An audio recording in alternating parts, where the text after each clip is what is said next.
The Flight of the Duchess by Robert Browning. You're my friend. I was the man the Duke spoke to. I helped the Duchess to cast off his yoke, too. So here's the tale from beginning to end, my friend. 2. Ours is a great wild country.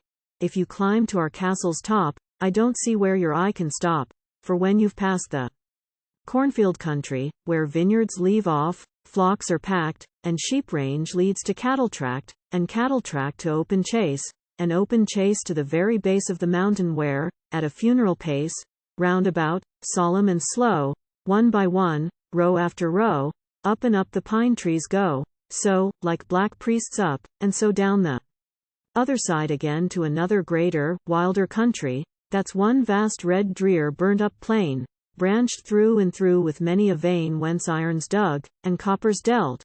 Look right, look left, look straight before, beneath they mine, above they smelt, copper ore and iron ore, and forge and furnace mold and melt, and so on, more and ever more, till at the last, for a bounding belt, comes the salt sand hoar of the great seashore, and the whole is our Duke's country. 3. I was born the day this present Duke was, and oh, says the song, ere I was old. In the castle where the other Duke was, when I was happy and young, not old. I in the kennel, he in the bower, we are of like age to an hour. My father was huntsman in that day. Who has not heard my father say that, when a boar was brought to bay, 3 times, 4 times out of 5, with his hunt spear he'd contrive to get the killing place transfixed, and pin him true, both eyes betwixt? And that's why the old Duke would rather he lost a salt pit than my father, and loved to have him ever in call. That's why my father stood in the hall when the old Duke brought his infant out to show the people, and while they passed the wondrous bantling roundabout, was first to start at the outside blast as the Kaiser's courier blew his horn just a month after the babe was born. And, quoth the Kaiser's courier, since the Duke has got an heir, our prince needs the Duke's self at his side. The Duke looked down and seemed to wince, but he thought of wars o'er the world wide, castles afire, men on their march, the toppling tower, the crashing arch, and up he looked, and awhile he eyed the row of crests and shields and banners of all achievements after all manners, and, "I," said the Duke with a surly pride. The more was his comfort when he died at next year's end, in a velvet suit, with a gilt glove on his hand, his foot in a silken shoe for a leather boot, petticoated like a herald, in a chamber next to an anteroom, where he breathed the breath of page and groom, what he called stink, and they, perfume. They should have set him on red-barreled mad with pride, like fire to manage. They should have got his cheek fresh tannage such a day as today in the merry sunshine. Had they stuck on his fist a rough-foot merlin. Hark, the wind's on the heath at its game. Oh, for a noble falcon lanner to flap each broad wing like a banner, and turn in the wind, and dance like flame. Had they broached a white beer cask from Berlin, or if you incline to prescribe mere wine put to his lips, when they saw him pine, a cup of our own Moldavia fine, Kotnar for instance, green as May sorrel and ropey with sweet, we shall not quarrel. IV. So, at home, the sick tall yellow Duchess was left with the infant in her clutches, she being the daughter of God knows who, and now was the time to revisit her tribe.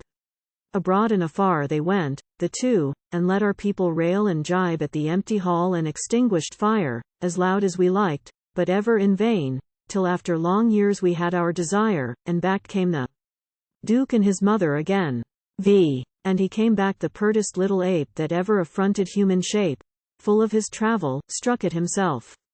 You'd say, he despised our bluff old ways? Not he, for in Paris they told the elf our rough north land was the land of lays, the one good thing left in evil days, since the mid-age was the heroic time, and only in wild nooks like ours could you taste of it yet as in its prime, and see true castles, with proper towers, young-hearted women, old-minded men, and manners now as manners were then.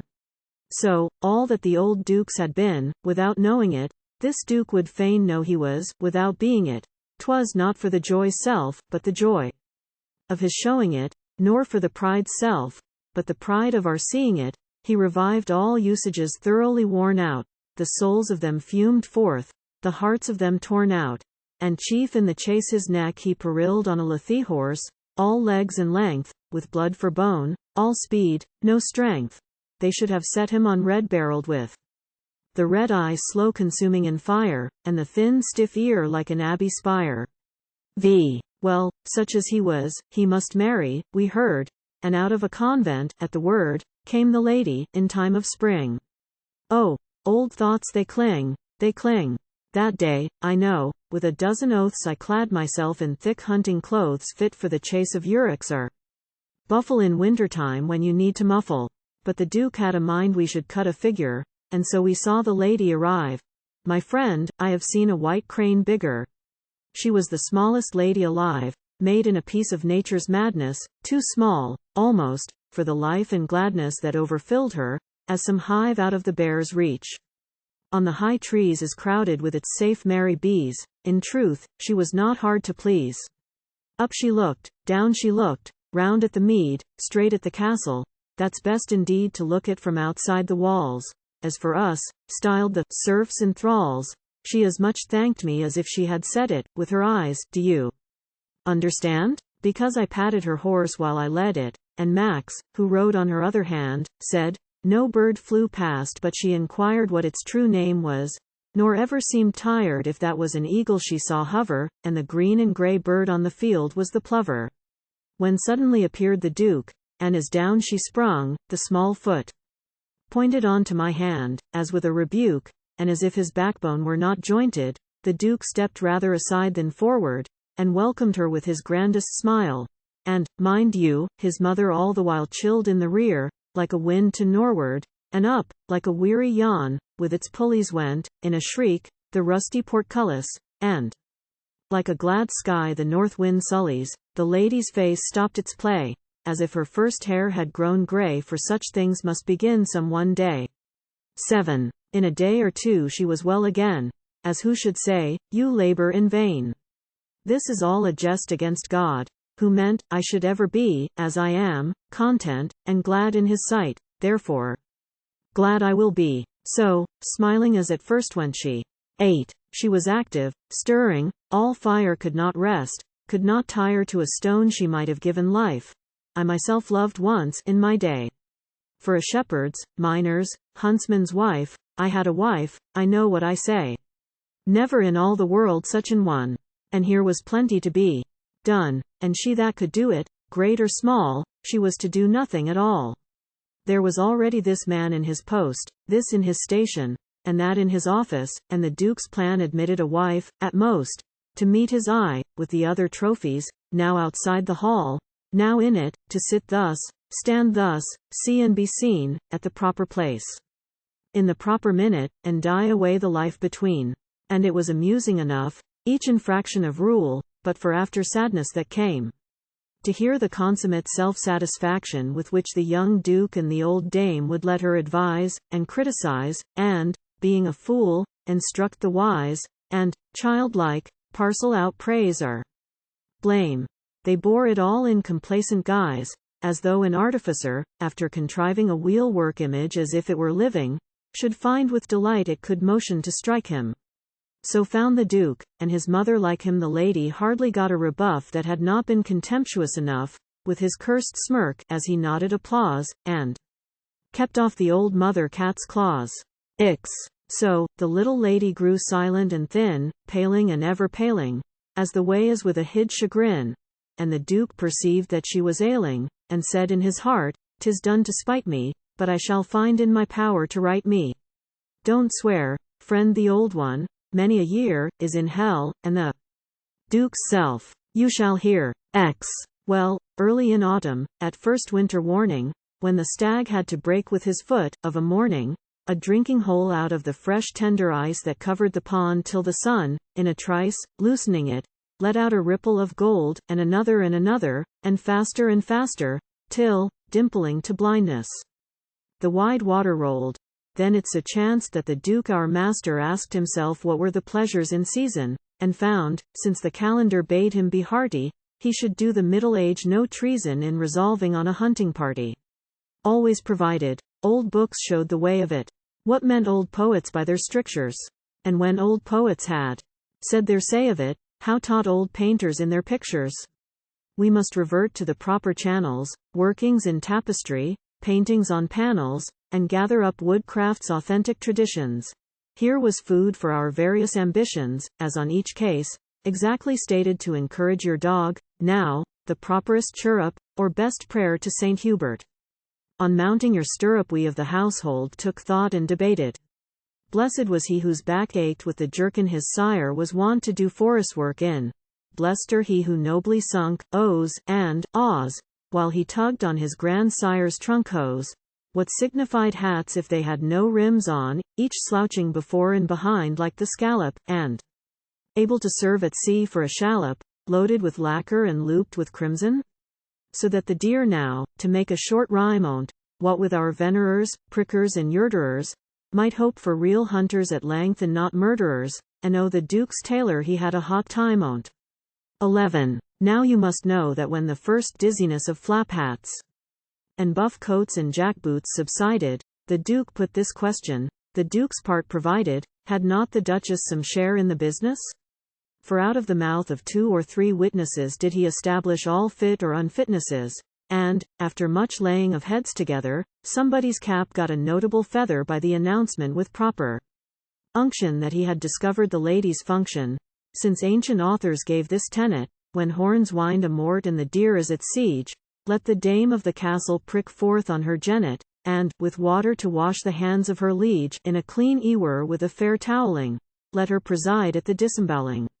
Now, my friend, if you had so little religion as to catch a hawk, some falcon lanner, and thrust her broad wings like a banner into a co-op for a vulgar pigeon, and if day by day and week by week you cut her claws, and sealed her eyes, and clipped her wings, and tied her beak, would it cause you any great surprise if, when you decided to give her an airing, you found she needed a little preparing? I say, should you be such a curmudgeon, if she clung to the perch, as to take it in dudgeon?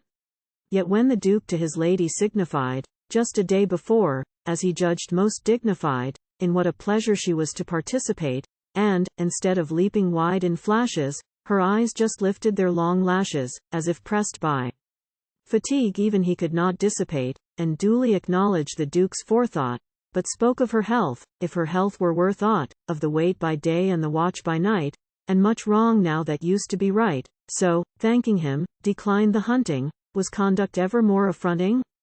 With all the ceremony settled with the towel ready, and the sewer polishing up his oldest ewer, and the jennet pitched upon, a piebald, black-barred, cream-coated and pink-eyeballed, no wonder if the Duke was nettled, and when she persisted nevertheless, well, I suppose here's the time to confess that there ran half round Our Lady's chamber a balcony none of the hardest to clamber, and that Jacynth the tirewoman, ready in waiting, stayed in call outside, what need of relating?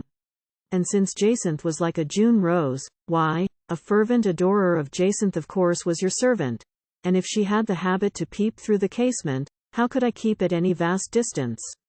And so, as I say, on the lady's persistence, the Duke, dumb-stricken with amazement, stood for a while in a sultry smother, and then, with a smile that partook of the awful, turned her over to his yellow mother to learn what was held decorous and lawful, and the mother smelt blood with a cat-like instinct, as her cheek quick whitened through, all its quince tinct but the lady heard the whole truth at once. What meant she? Who was she? Her duty and station, the wisdom of age and the folly of youth, at once, its decent regard and its fitting relation in brief, my friend, set all the devils in hell free and turn them out to carouse in a belfry and treat the priests to a 50-part canon, and then you may guess how that tongue of hers ran on.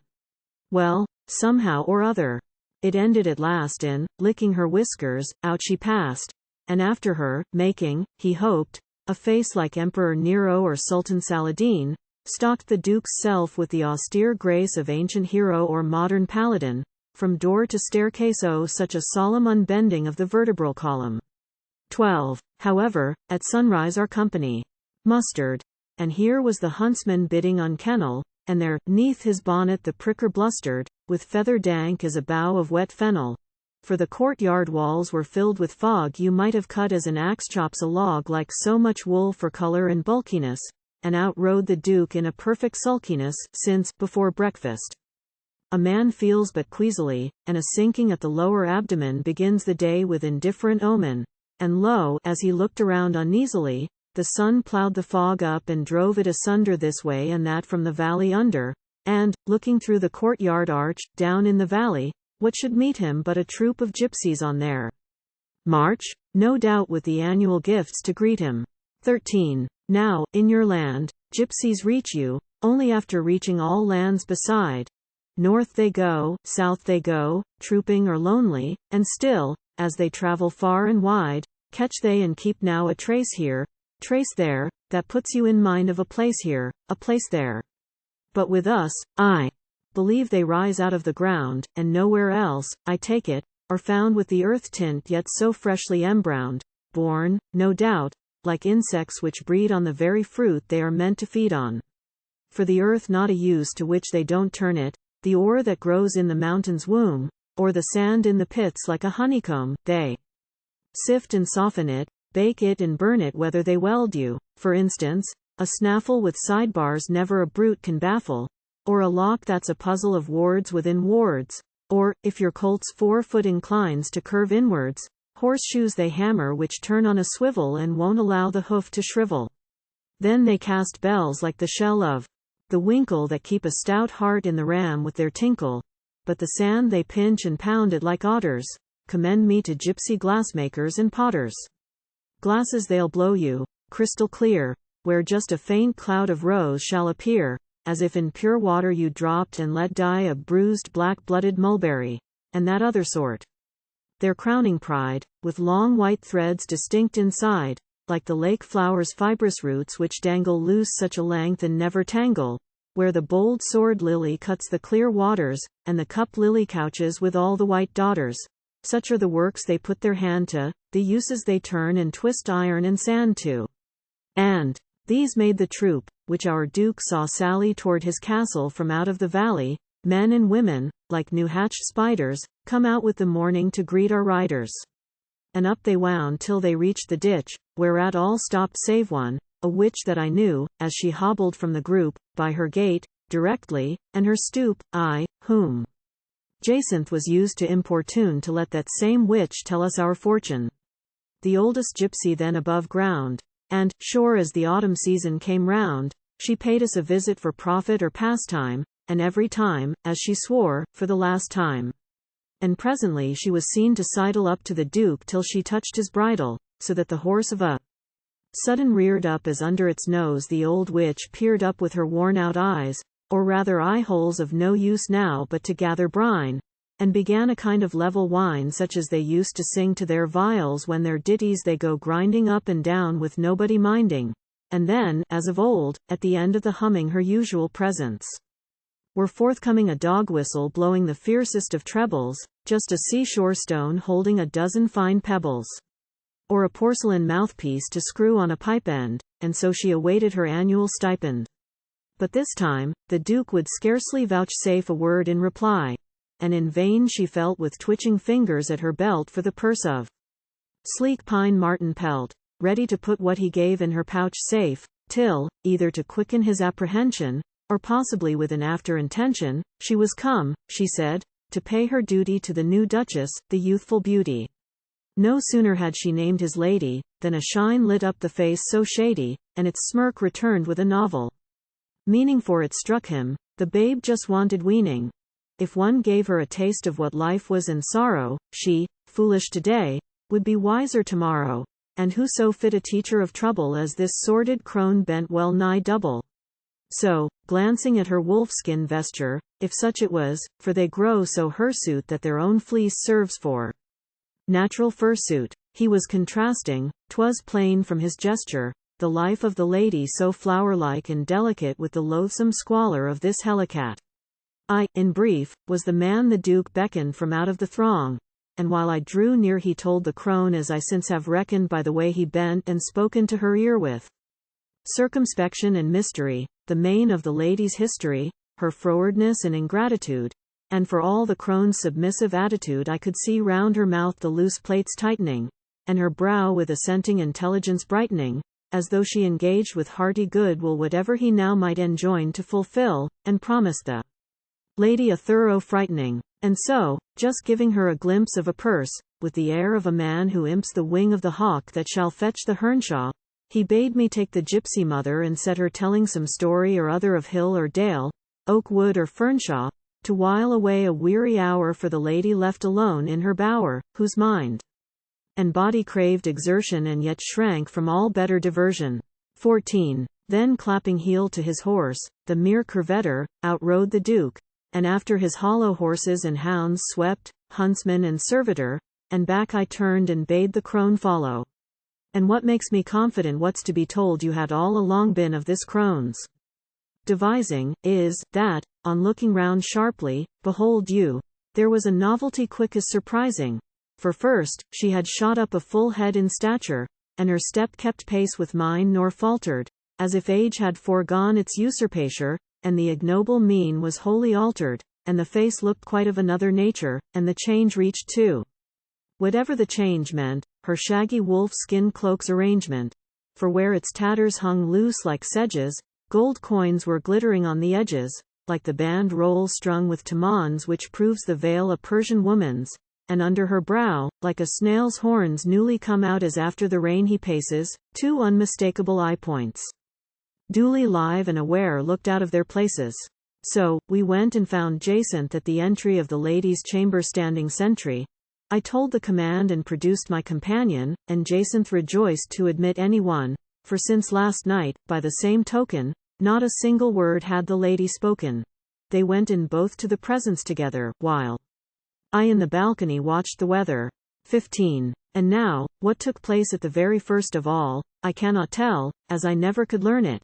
Jacinth constantly wished a curse to fall on that little head of hers and burn it, if she knew how she came to drop so soundly asleep of a sudden and there continue the whole time sleeping as profoundly as one of the boars my father would pin you, twixt the eyes where life holds garrison. Jacinth, forgive me the comparison. But where I begin my own narration is a little after I took my station to breathe the fresh air from the balcony, and, having in those days a falcon eye, to follow the hunt through the open country, from where the bushes thinlier crested the hillocks, to a plain where's not one tree, when, in a moment, my ear was arrested by was it singing, or was it saying, or a strange musical instrument playing in the chamber? And to be certain I pushed the lattice, pulled the curtain, and there lay Jacinth asleep, yet as if a watch she tried to keep, in a rosy sleep along the floor with her head against the door, while in the midst, on the seat of state, was a queen the gypsy woman late, with head and face downbent on the lady's head and face intent. For, coiled at her feet like a child at ease, the lady sat between her knees, and o'er them the lady's clasped hands met, and on those hands her chin was set, and her upturned face met the face of the crone, wherein the eyes had grown and grown as if she could double and quadruple at pleasure the play of either pupil very like, by her hands slow fanning, as up and down like a gore crow's flappers they moved to measure, or bell clappers. I said, is it blessing, is it banning, do they applaud you? Or burlesque you, those hands and fingers with no flesh on?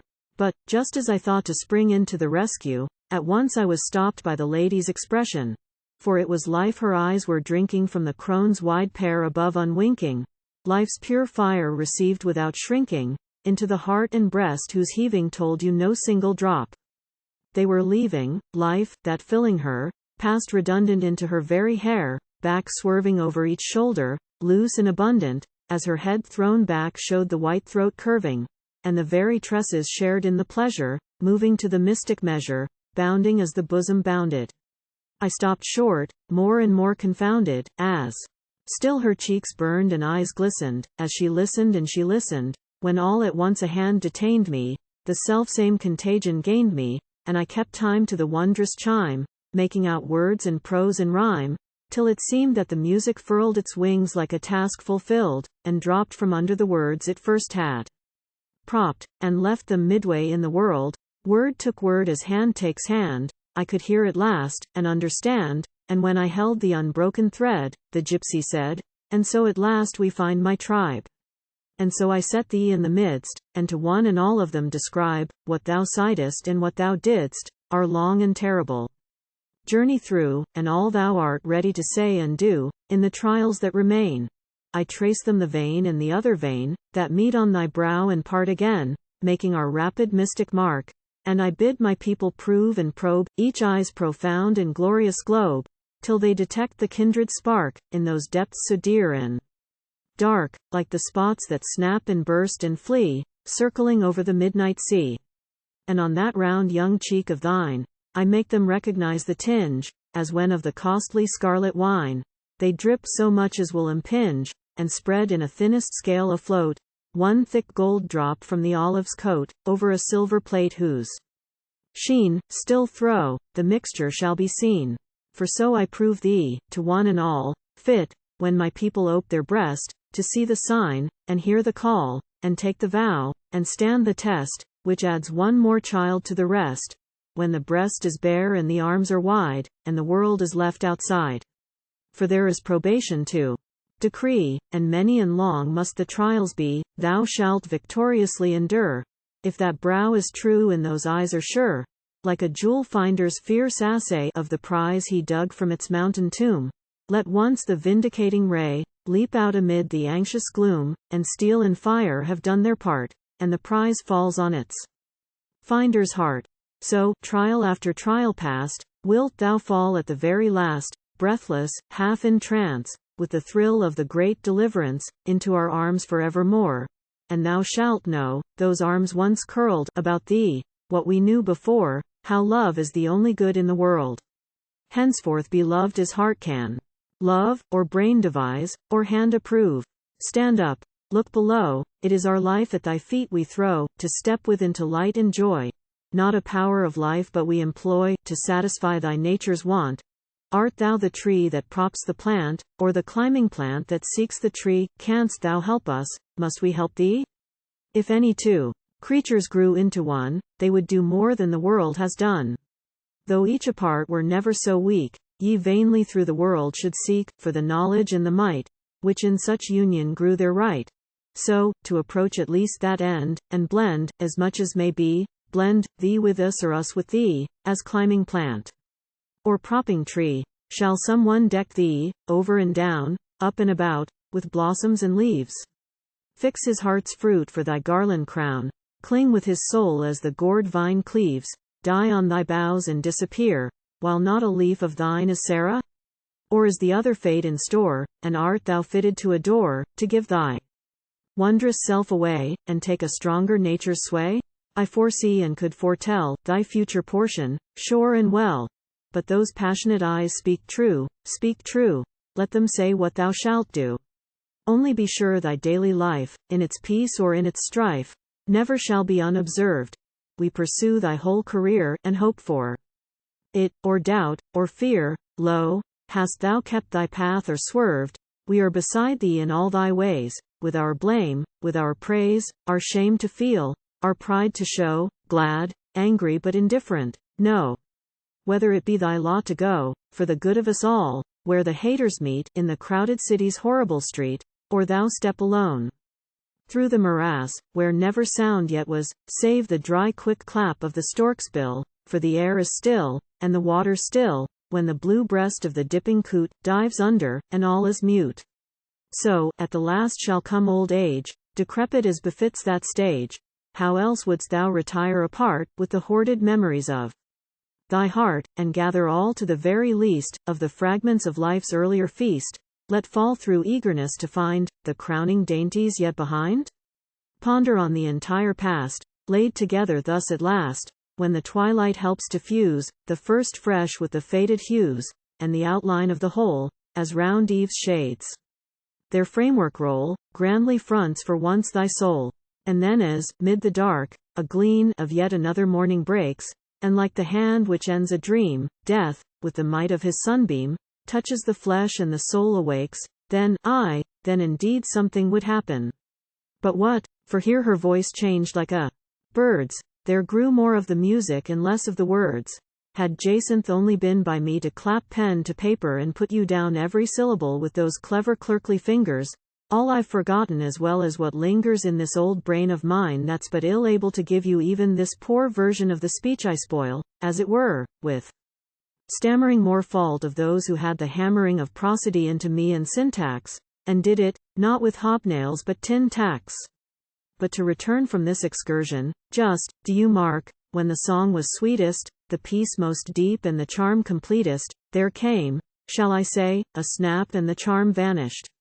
And my sense returned, so strangely banished, and, starting as from a nap, I knew the crone was bewitching my lady, with Jacinth asleep, and but one spring made I down from the casement, round to the portal, another minute and I had entered, when the door opened, and more than mortal stood, with a face where to my mind centered all beauties I ever saw or shall see, the Duchess. I stopped as if struck by palsy. She was so different, happy and beautiful, I felt at once that all was best, and that I had nothing to do, for the rest, but wait her commands, obey and be dutiful. Not that, in fact, there was any commanding. I saw the glory of her eye, and the brow's height and the breast's expanding, and I was hers to live or to die. As for finding what she wanted, you know God Almighty granted such little signs should serve wild creatures to tell one another all their desires, so that each knows what his friend requires, and does its bidding without teachers. I preceded her. The crone followed silent and alone. I spoke to her, but she merely jabbered in the old style. Both her eyes had slunk back to their pits, her stature shrunk. In short, the soul in its body sunk like a blade sent home to its scabbard. We descended, I preceding. Crossed the court with nobody heeding. All the world was at the chase, the courtyard like a desert place, the stable emptied of its small fry. I saddled myself the very palfrey I remember patting while it carried her, the day she arrived and the Duke married her. And, do you know, though it's easy deceiving oneself in such matters, I can't help believing the lady had not forgotten it either, and knew the poor devil so much beneath her would have been only too glad for her service to dance on hot plowshares like a Turk dervise, but, unable to pay proper duty where owing it, was reduced to that pitiful method of showing it. For though the moment I began setting his saddle on my own nag of Berold's begetting, not that I meant to be obtrusive, she stopped me, while his rug was shifting, by a single rapid finger's lifting, and, with a gesture kind but conclusive, and a little shake of the head, refused me, I say, although she never used me, yet when she was mounted, the gypsy behind her, and I ventured to remind her, I suppose with a voice of less steadiness than usual, for my feeling exceeded me, something to the effect that I was in readiness whenever God should please she needed me, then, do you know, her face looked down on me with a look that placed a crown on me, and she felt in her bosom, mark, her bosom and, as a flower tree drops its blossom, dropped me off. Had it been a purse of silver, my friend, or gold that's worse, why, you see, as soon as I found myself so understood, that a true heartsa may gain such a reward, I should have gone home again, kissed Jacinth, and soberly drowned myself. It was a little play of hair such as friends in a convent make to wear, each for the other's sake, this, see, which at my breast I wear, ever did, rather to Jacinth's grudgment. And ever shall, till the day of judgment. And then, to cut short, this is idle, these are feelings it is not good to foster. I pushed the gate wide, she shook the bridle, and the palfrey bounded, and so we lost her. 16. When the liquor's out, why clinked the cannikin? I did think to describe you the panic in the redoubtable breast of our master the mannikin, and what was the pitch of his mother's yellowness, how she turned as a shark to snap the spare rib clean off, sailors say, from a pearl diving carib, when she heard what she called the flight of the Felonus, but it seems such child's play, what they said and did with the lady away. And to dance on, when we've lost the music, always made me and no doubt makes you sick. Nay, to my mind, the world's face looked so stern as that sweet form disappeared through the postern, she that kept it in constant good humor, it ought to have stopped. There seemed nothing to do more. But the world thought otherwise and went on, and my head's one that its spite was spent on. 30 years are fled since that morning, and with them all my head's adorning. Nor did the old Duchess die outright, as you expect, of suppressed spite, the natural end of every adder not suffered to empty its poison bladder. But she and her son agreed, I take it, that no one should touch on the story to wake it, for the wound in the Duke's pride rankled fiery. So, they made no search and small inquiry, and when fresh gypsies have paid us a visit. I've noticed the couple were never inquisitive, but told them their folks the Duke don't want here, and bade them make haste and cross the frontier. Brief, the Duchess was gone and the Duke was glad of it, and the old one was in the young one's stead, and took, in her place, the household's head, and a blessed time the household had of it. And were I not, as a man may say, cautious how I trench, more than needs, on the nauseous, I could favor you with sundry touches of the paint smudges with which the Duchess heightened the mellowness of her cheek's yellowness, to get on faster, until at last her cheek grew to be one master plaster of mucus and focus from mere use of ceruse. In short, she grew from scalp to udder just the object to make you shudder. 17. You're my friend. What a thing friendship is, world without end.